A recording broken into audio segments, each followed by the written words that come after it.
The dominance of the United States, which started after the end of the Cold War, has effectively come to an end. India's Foreign Minister Jaishankar. What comes afterwards? A multipolar world. Hello, welcome to a new podcast of Geopolitics Demystified. I'm your host S.L. Kanthan.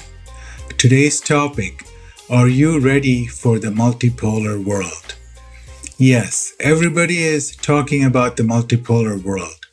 It was the buzzword in geopolitics last year, especially in the global south and some parts of Europe. The only outlier is, not surprisingly, the US, which is full of fear and loathing regarding the tectonic changes which harbinger the end of West's global hegemony. The US claims that it prefers to maintain its rules-based international order. But just don't ask what the rules are. Nobody has seen them, but they work to keep the US at the top of the pecking order. Chinese President Xi Jinping has said quite a few times that changes unseen in a century are coming. Putin has said bluntly that the era of Western domination is over. As the Indian Foreign Minister Jaishankar puts it, a rebalancing of the world order is underway, and the era when a handful of powers dominated world affairs is finished. Surprisingly, even Biden admitted it during a White House meeting with the president of Chile. Maybe Biden had forgotten to take his medicine, but this is what he said. There comes a time, maybe every 6 or 8 generations, when the world changes in a very short time. We are at that time now, and I think what happens in the next 2 to 3 years is going to determine what the world looks like for the next 5 to 6 decades. One tangible phenomenon that embodies the multipolar world is the rapid expansion of BRICS that started last year with 5 new members and is expected to grow exponentially this year. There are 30 plus countries on the waiting list. De-dollarization is also a profound and consequential sign of the emerging multipolar world. And then we see countries like Niger and Mali kicking out France and the US while embracing Russia for security and China for economic development. Of course, the fact that 140 countries are members of China's Belt and Road Initiative is a testament to the world seeking alternatives to the current global system. All these should not be surprising, because the world was always multipolar. What we have seen over the last 80 years, and especially since the fall of the USSR in 1992, is an aberration. The world will revert to the normal. History. Looking back, the world was bipolar during the Cold War. There were 2 spheres, pro-USSR or pro-US. For a century before World War II, the world operated like an oligopoly, with most regions controlled by one of the few European empires or the American Empire. However, for thousands of years before that, the world was purely multipolar. Geopolitical, economic, and military powers were distributed all over the world. India and China, for example, were the 2 largest economies for 2,000 years. Note that there were quite a few powerful empires: Egyptian, Roman, Greek, Chinese, Indian, Mongol, Ottoman, Russian, etc. But none conquered more than 10% of the world until the 19th century. No more hegemons. Thus, it was technology, or to be specific, the massive differences in technologies that made colonialism and global hegemons possible. For example, although the Chinese had invented the gunpowder, they didn't have powerful cannons that could repel the British ships. However, the differentials in military power are rapidly shrinking. There's no way that NATO can start a war with Russia without risking a nuclear war that will leave no winners. Same case with the US and China. More importantly, China and Russia have hypersonic missiles, which the US is unable to develop. And China now has the world's largest navy as well. In the Middle East, we saw how Iran was able to attack Israel and demonstrate significant deterrence that has almost guaranteed that the US and Israel will not dare to wage a full-fledged war in the future. Heck, even the militant Houthis in Yemen are able to disrupt global traffic in the Red Sea with anti-ship missiles or shoot down expensive American drones. The mighty American aircraft carriers and fighter jets are impotent against the Houthis. Why are nations clamoring for a multipolar world? Nations around the world are, frankly speaking, sick of American primacy. For one, the US has been an empire of chaos since World War II, engaging in perpetual wars. During the Cold War, the US engaged in countless coups, assassinations, rigging of elections, and wars. The only democracy the US tolerated was one that was friendly to the US. Else, the US gladly supported brutal dictators, as seen in South Korea, Taiwan, Indonesia, Brazil, Argentina, etc., etc. After the Cold War ended, the US has continued its warmongering with one excuse after another: fighting terrorism, fighting Russia, and now laying the groundwork for a war against China. Developing countries have woken up to this divide and rule strategy. Now the global South wants peace and development.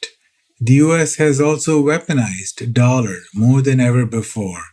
The confiscation of $400 billion of Russia's foreign exchange reserves has revealed to countries around the world that their money in American banks is not safe either. Moreover, the US does not follow any international rules. All its trade wars, tech wars, proxy wars, funding and arming of jihadists and Nazis, supporting the slaughter of thousands of women and children in Gaza, have revealed how immoral and illegal the US foreign policy is. Free trade, free market, rules-based order, sovereignty, etc. have become empty phrases. Finally, the US is abusing the unique status of the dollar. The rest of the world is subsidizing the lavish American lifestyle by buying US debt and allowing the US to print trillions of dollars out of thin air. This is not fair to other countries who must work hard or sell their precious natural resources to earn US dollar. How about economic power? Believe it or not, America's peak economic power was in 1950. Since then, the world's GDP center has been moving from the US towards Asia, which now represents 40% of world's GDP in US dollars. That is greater than the US or Europe. The shift from the West to the emerging markets is much clearer in purchasing power, or PPP GDP. China is larger than the US.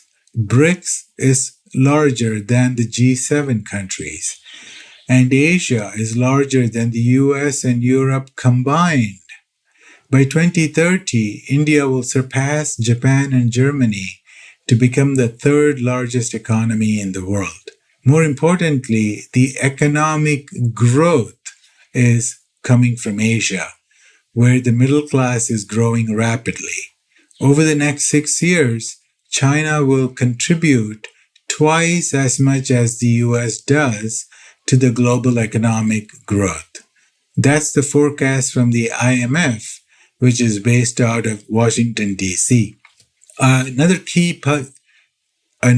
piece of the puzzle will be de-dollarization. We'll do a separate podcast on this topic, but the gist of this phenomenon is that countries will keep moving away from the US dollar for trade and other financial transactions. The need for US dollar as the global reserve currency will keep diminishing as countries start trading in local currencies or Chinese yuan, or even novel options like a BRICS currency that is backed by commodities. We can also look at other metrics such as trade, manufacturing, startups, IPO, foreign investment, patents, scientific publications, best universities, and so on. In every metric, the seismic shift to Asia is undeniable.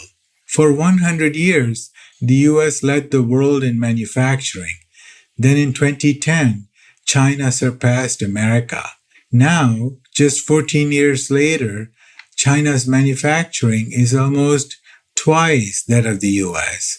In the late 19th century, the US became number one in the world for steel manufacturing. Then the deindustrialization began in the 1970s. Now, China produces staggering 10 times more steel than the US. In shipbuilding, China is mind-boggling 270 times larger than the USA. Look at semiconductors, the most vital sector in the modern times.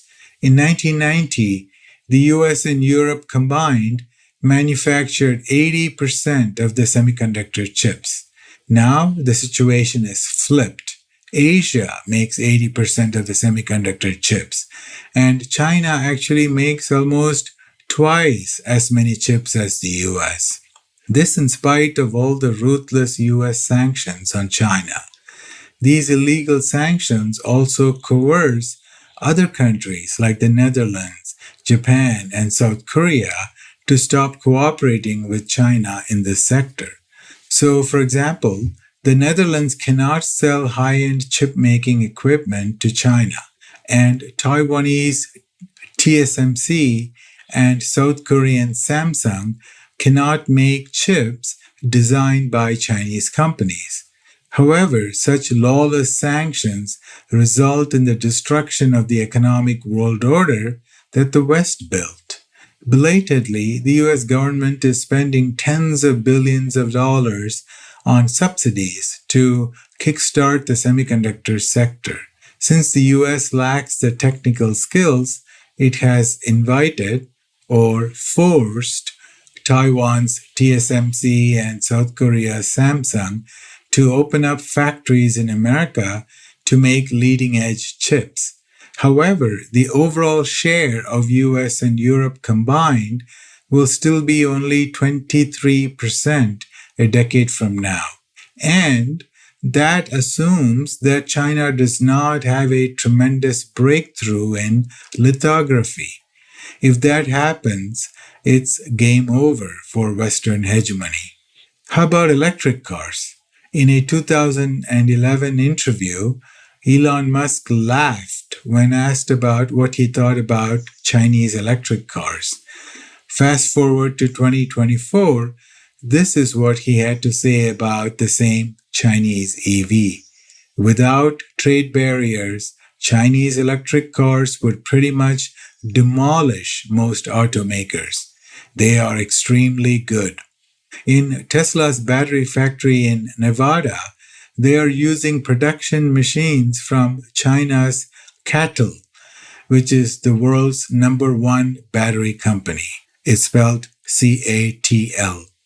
Chinese EV technology is so advanced that German car makers like BMW and Audi have actively sought joint venture with Chinese companies in order to acquire technologies for batteries, chargers, and so on. China now makes 65% of electric cars in the world, and it has 3 million public EV charging stations.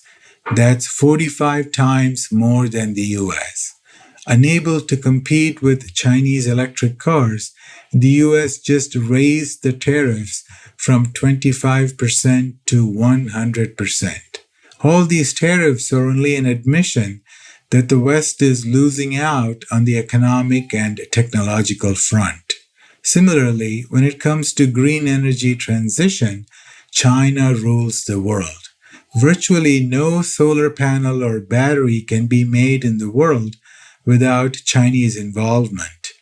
When it comes to solar panels, China controls 75 to 95% of the world's polysilicon, wafers, cells, and solar modules. For batteries, China's market share is 70 to 90% for chemical processing, cathodes, anodes, and battery cells. How about rare earth minerals, which are indispensable to everything from smartphones and computers to MRI machines and fighter jets? China dominates every aspect of the supply chain. Consider that although the US has started mining some rare earth, it sends the raw materials to China for refining. Another example of how deindustrialization has weakened the West is the war in Ukraine.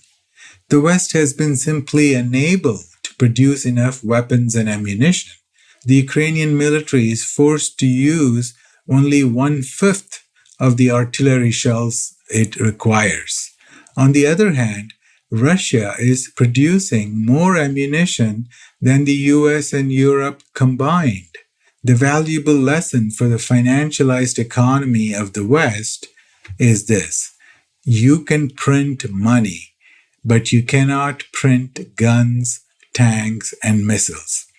Without understanding the realities, American politicians and media first talked about decoupling from China. When that failed, they started to de-risking and the so-called China Plus model. Despite all the bravado, in 2022, the US imported $540 billion of goods from China, 15% more than in 2016 when Trump got elected. While the US imports from China seemingly dipped in 2023, what the Americans are doing is to simply buy Chinese goods rerouted from Mexico and Vietnam. This is called delusional decoupling. Now the US hopes to cripple China's high-tech industry while maintaining other trade relations. Well, good luck. China has already reached the escape velocity and will master self-sufficiency in high-tech areas. For example, China is expected to make 5-nanometer semiconductor chips later this year. The desperation of the US comes from its lagging behind in science and technology. According to a study by an Australian think tank, China is number one in 53 out of 64 crucial emerging sectors, which include subsets of transformative technologies such as quantum computing, artificial intelligence, and robotics. Look at Huawei. It became the number one telecom company in terms of the back-end infrastructure. Then in 2018, it surpassed Apple and Samsung to become the number one smartphone vendor thanks to its first 5G phones. Then the US tried to kill Huawei with unprecedented and illegal sanctions. After a few years of struggling, Huawei is back again with smartphones that rival iPhones in capabilities. More remarkably, almost all the components, including the semiconductor chips, are now made by Chinese companies. How about TikTok, a seemingly simple app that is beating US giants like YouTube, Instagram, and Facebook? The secret sauce behind TikTok is an AI algorithm that American companies are unable to replicate. In Ukraine, drones made in America have been a huge failure. Thus, the Ukrainian military is now purchasing DJI drones from China. And US drone companies have started licensing Chinese drone technologies. Imagine that. Weakening Western power. The West's diplomatic and soft power are also declining rapidly. The slaughter in Gaza and the reaction of the world exemplify this change. Numerous countries have deemed Israel's action as a genocide and a new Holocaust. Even the UN's International Court of Justice, ICJ, has ruled that a genocide is likely taking place in Gaza. This is unprecedented, since such accusations are always leveled against only developing nations. As for the International Criminal Court, or the ICC, politicians from the US are openly threatening the judges to not issue an arrest warrant for Netanyahu, the Israeli Prime Minister. This is lawless thuggery. Also, every time the UN refuses to be a rubber stamp for the US, American politicians attack the UN and even withhold funding. The entire world can now clearly see the hypocrisy and ruthlessness of Western powers, who always cry about human rights when there is an opportunity to demonize geopolitical rivals. While the leaders of the global South have always fumed about Western imperialism and double standards, they are now openly defying the Western powers. Ironically, the West is destroying its own power by delegitimizing the institutions it created. For example, the US violates WTO rules by imposing sanctions and tariffs on China. You cannot just pick and choose a particular country for punishment or just to be ahead in technology. All members of the WTO must be treated the same. Of course, the US claims national security, which is a preposterous claim. And since 2019, the US has blocked the appointment of WTO judges. Thus, unable to cope with the emerging multipolar world, the US is throwing a temper tantrum and destroying the foundation of the world order that the West created after World War II. Of course, this only necessitates and accelerates the formation of a new world order led by the likes of China, Russia, and BRICS plus countries. In practical terms, the emerging nations are creating alternatives to US dollar, Western banking systems, Western financial tools such as the SWIFT, Western media, Western social media, Western technology, and Western military protection. There is no one to blame but the US itself for this radical transformation. To summarize, the US is dismantling Pax Americana. The US is committing geopolitical suicide by refusing to acknowledge the tidal waves of changes. Conclusion: the transition to a multipolar world is inevitable, but it will not be smooth. The American empire is not going to passively let it happen. For one, the US will try to drag the world into the US-China contest. In other words, the divide and rule playbook. Thus, the US, caught in the Thucydides trap, will try to turn countries like Japan and the Philippines into the Ukraine of Asia. Perhaps even Europe and NATO will be drawn into a devastating war in Asia. The US will try to knock over the first piece of the domino by provoking a war in the Taiwan Straits. Everyone understands these tectonic changes, while most are hedging their bets. From Singapore and India to France and Brazil, leaders are emphasizing their strategic autonomy. If the US stumbles, or even plunges into a civil war, the countries sitting on the fence will be able to seamlessly move to the world of BRICS and multipolarity. Why antagonize China and Russia when they have a good chance of being the world leaders in the near future? Finally, there is a caveat.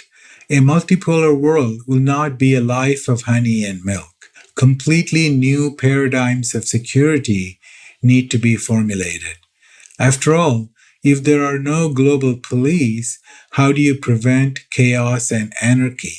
What is happening in Gaza right now is a reminder that countries can go rogue and brazenly violate international rules. In the ideal world, the US would become an important participant in the creation of a peaceful and harmonious multipolar world. That may happen, but Americans won't agree to it unless the situation is dire and the signs are undeniably clear that the American century is over. That, my friends, will happen within a decade. The end. Thank you.